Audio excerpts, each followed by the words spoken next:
You know, we hear this talk every year about teams like Texas being back, Miami being back. But what about Rutgers? Rutgers football is back, and this team is dangerous heading in to 2024.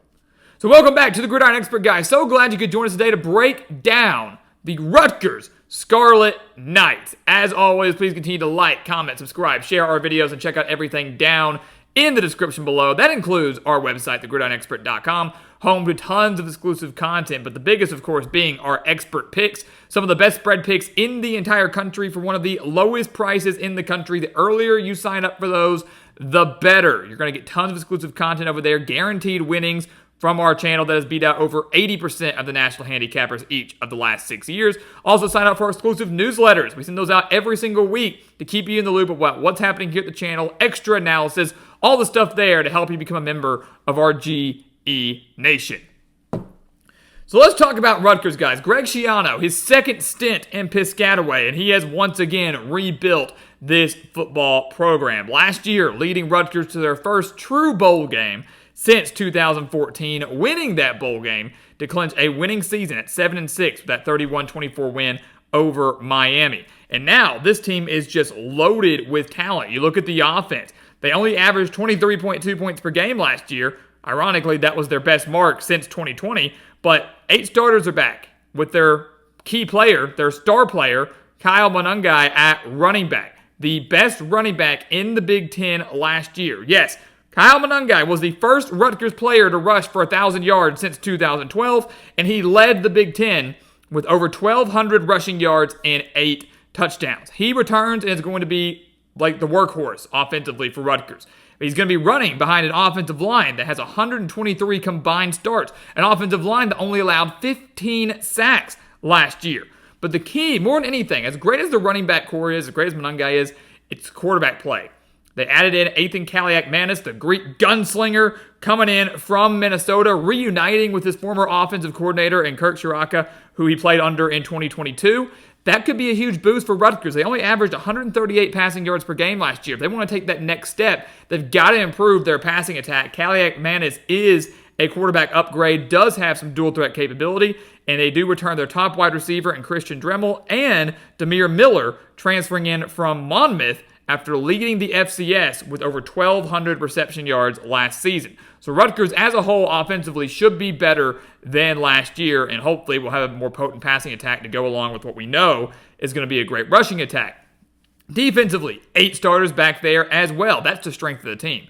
The Scarlet Knights gave up just 21.2 points per game last year. That was 8.1 points per game better than 2022. So a drastic improvement in the span of one season. They gave up just 313 yards per game, only 137 on the ground, only 176 through the air. Now 7 of their top 8 tacklers returned, led by Muhammad Toure at linebacker, 93 tackles, 4.5 sacks last season. Wesley Bailey returns on the defensive line with 4 sacks last year, and their secondary. Crazy good, crazy underrated. Robert Longerbeam had 10 pass breakups last year. He returns. Michael Dixon's back. Shaquan Loyal is back. Rutgers is loaded. I mean, really, they are loaded with talent. And you hear so many people go, we're not losing to Rutgers. They're terrible. And you're thinking of like a Rutgers team from 3, 4, 5 years ago. You can't use, what happened so many years ago to reference a team now. This is a drastic team, a drastic Rutgers team, one that we really haven't seen play this well and be this excited, have these expectations in many, many years. And when you take a look at the schedule, you realize how favorable this schedule is for Rutgers for them to possibly clinch a winning season in the regular season. I think they open up with back-to-back wins against Howard and Akron, so they'll start 2-0. Come out of the bye week to go to Blacksburg, take on Virginia Tech. They beat the Hokies 35-16 last year, torching them for 256 rushing yards. But I'm calling for a loss here now for the Scarlet Knights. Virginia Tech last year when they played Rutgers is a drastically different team than this year when they're going to play Rutgers. Last year when they faced the Scarlet Knights, it was the first start for their quarterback Kyron Drones. Well, if you watch Virginia Tech over the course of the season, you realize Kyron Drones got significantly better. And at the end of the season, the Hokies had one of the best offenses in the country. They were firing on all cylinders. Now they've returned the most production of any team at the FBS level. The game is in Blacksburg. I really like Virginia Tech this year. I think they're going to get the job done. They're going to be a much better team. This is not really, it's comparing apples to oranges if you compare last year's game to this year's game. Give me the Hokies at home behind the strength of their quarterback play and the strength of their defense. Rutgers drops to 2-1, but then they get into Big Ten conference play, and their first game is against a Big Ten newcomer. Washington making the trek, literally from coast to coast. Washington way out west, going to Piscataway all the way out east. And I'm giving Rutgers that win there over the Huskies. I mean, this is a Washington team that is nothing like the one we saw last year play for a national championship game. Pretty much everybody from that team, including their head coach, is gone. This is a team that allowed 148 rushing yards per game last year with all of those defensive starters. Imagine how bad they're going to be this year defensively, at least against the run, with a rebuilt defense. At home against this potent of a Rutgers offense, at least one that I think can be potent, they get the job done. Washington's going to be relatively one-dimensional. Shut down Will Rogers. I believe Rutgers secondary can do that. You'll get the win. So Scarlet Knights get the win there. They're 3-1. Look at that. And then they go on the road to Nebraska. And this is a weird stretch here, the month of October.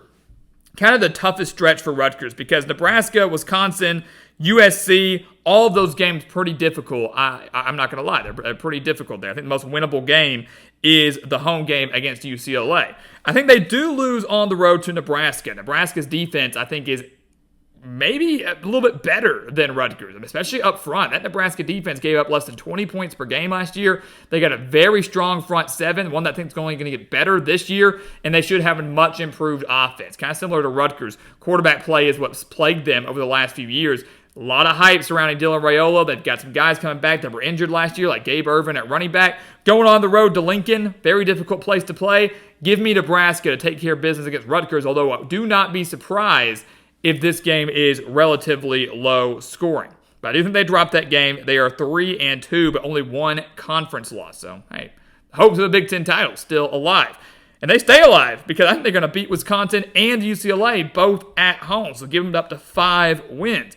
Wisconsin, they lost to the Badgers 24-13 last year, but Luke Fickell's squad last year was wildly inconsistent, and the question is, will they be inconsistent again this year? Yes, they add Tyler Van Dyke in from Miami, so it's a quarterback upgrade for Wisconsin. They've got some talent offensively. They're going to have one of the best defenses in the conference, but can the inconsistent offensive play have enough success against this Rutgers defense, especially on the road? Can the defense bottle up Kyle Monangai? Or if Ethan Kelly-Madison's passing attack are way better than we think, will they be able to stop both aspects of this Rutgers offense?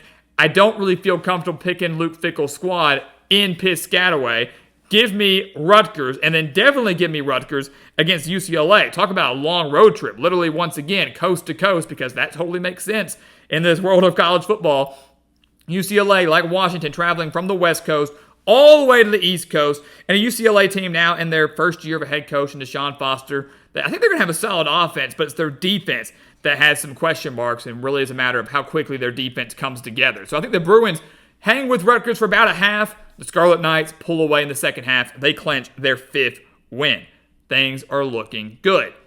Well, they get the benefit of hosting Washington and UCLA in some long road trips, and then Rutgers has to make one of their own. The Scarlet Knights travel all the way out west to take on USC at the Coliseum, and I do believe they're going to fall in that game. USC, a weird team here as well, what to expect. Disappointing last year with Caleb Williams. Now he's gone, but Miller Moss looked great in the bowl game. The defense was atrocious, but that was a large due in part to Alex Grinch, who's now gone to Wisconsin. So good luck, Wisconsin.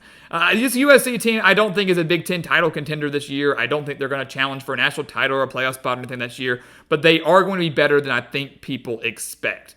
And I think they're going to get a win over Rutgers. This is going to be the best, arguably the best offense that Rutgers has faced to this point in the season. Virginia Tech could challenge for that, sure, but one of the best offenses Rutgers will see all year. I'm not sure their defense, especially with that jet lag, that long road trip, is going to be able to handle that. And if it becomes a high-scoring game, I don't have faith in Rutgers' offense, which is not really explosive. They're methodical, they're efficient, but not one that you want to see get into a shootout. They're not going to be able to hang with USC's offense. They drop the game to the Trojans, and they have their 3rd loss of the year heading into their bye week, their last bye week.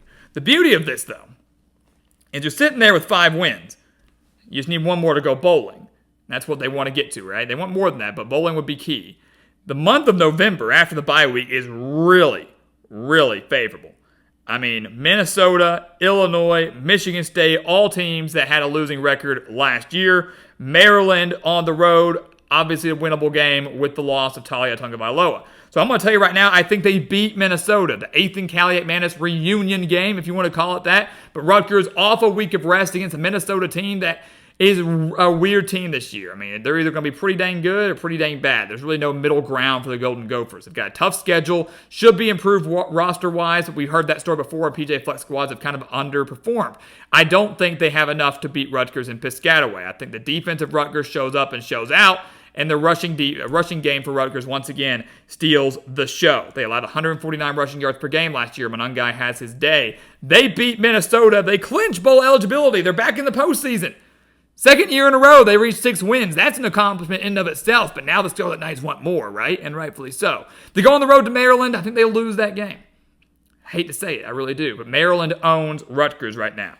The Scarlet Knights have lost 3 straight games to the Terrapins, including a 42-24 loss last year. They've lost 7 of the last 10 meetings against Maryland since these two joined the Big Ten. So 7 of the 10 meetings in Big Ten play. Maryland has a very, very, very good front 7. This is a Maryland team that I think is going to bottle up Kyle Monangai and say, hey, Calumet Manus, hey, Rutgers, beat us through the air. And that's not something Rutgers wants to do. If they become one-dimensional, they're going to be in trouble. Not many teams can make them be one-dimensional this year. I think Maryland's going to be one of them, especially on the road. So Scarlet Knights drop that game, 4th loss of the year. But final 2 games, Illinois and Michigan State, neither teams I'm very high on this year. Both teams, I believe, Rutgers beats. They will beat Illinois on Senior Day. Yes, the Fighting Illini were close to a bowl game last year, and they'll be improved. They'll flirt with bowl eligibility again this year, but they're not going to come steal the game on Senior Day in Piscataway. It's not happening. Not happening. Defense needs to show some drastic growth after taking a major step back last year. Don't think they're able to do it that quickly. And then on the road at Michigan State, Rutgers won 27-24 last year. The offense for Michigan State has major issues, as we know. This is a rebuilding project. Jonathan Smith is rebuilding this program. The offense needs major work. Yes, the defense is solid. 10 starters are back, but it's one that Rutgers will wear down. If the offense cannot sustain drives against this Rutgers defense, and they won't, the Michigan State defense will get run down, and the Scarlet Knights will steal a win on the road and finish 8-4. Who would have thought, if you told somebody 5 years ago that Rutgers would win 8 games, they'd laugh at you. But yet here we are. 7-6 last year with a bowl win, 8-4 this year with a solid bowl destination, a shot at a 9-win season. Greg Schiano turning some heads, doing a phenomenal job in Piscataway, making Rutgers relevant again. And the Scarlet Knights, I feel very confident in this, will win 8 games in the regular season for the first time since 2012.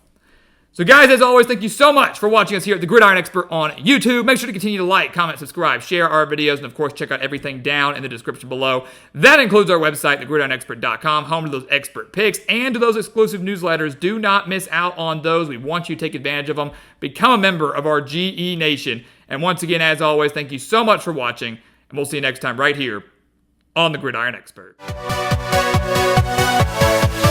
Yeah.